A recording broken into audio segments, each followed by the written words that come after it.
தமிழக தலைமை செயலாளரை இயக்குவது தமிழக முதல்வரா மத்திய உள்துறை அமைச்சரா என நாடாளுமன்ற உறுப்பினர் சு வெங்கடேசன் கேள்வி எழுப்பியுள்ளார். கம்யூனிஸ்ட் கட்சியினர் குறித்த தகவல்களை சேகரிக்க சுற்றறிக்கை வெளியிட்ட முன்னாள் குஜலியம்பாறை வட்டாட்சியரை கண்டித்து திண்டுக்கல் மாநகராட்சி மணிக்கூண்டு பகுதியில் ஆர்ப்பாட்டம் நடைபெற்றது.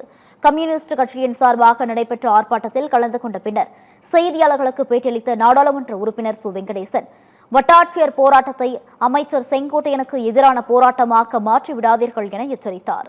இது விளக்கம் கேட்க வேண்டிய பிரச்சனை இல்லை. உடனடியாக அவர் இடைநீக்கம் செய்யப்பட்டு தனது அதிகாரத்தை கம்யூனிஸ்ட் கட்சிக்கு எதிராக பயன்படுத்திய குற்றத்தின்பால் அவர் மீது வழக்கு பதிவு செய்து நடவடிக்கை எடுக்க வேண்டும்.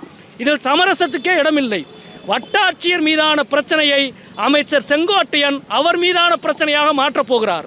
இந்த பிரச்சனை வட்டாட்சியரோடு நிற்கப் போகிறதா, அமைச்சர் செங்கோட்டையன் மீதான பிரச்சனையாக மாறப்போகிறதா என்பதை தமிழக அரசினுடைய நடவடிக்கை தான் தீர்மானிக்கும். இப்பொழுது செய்து கொண்டிருப்பதெல்லாம் கண்துடைப்பு வேலை. இதை மார்க்சிஸ்ட் கம்யூனிஸ்ட் கட்சி வலிமையாக கண்டிக்கிறது என்பதை தெரிவித்துக் கொள்கிறேன். இன்று தலைமைச் செயலாளர் உத்தரவினுடைய பின்னணி என்பது மிக தெளிவாக இந்தியாவினுடைய உள்துறை அமைச்சகம் போட்டிருக்கிற உத்தரவினுடைய நகல்.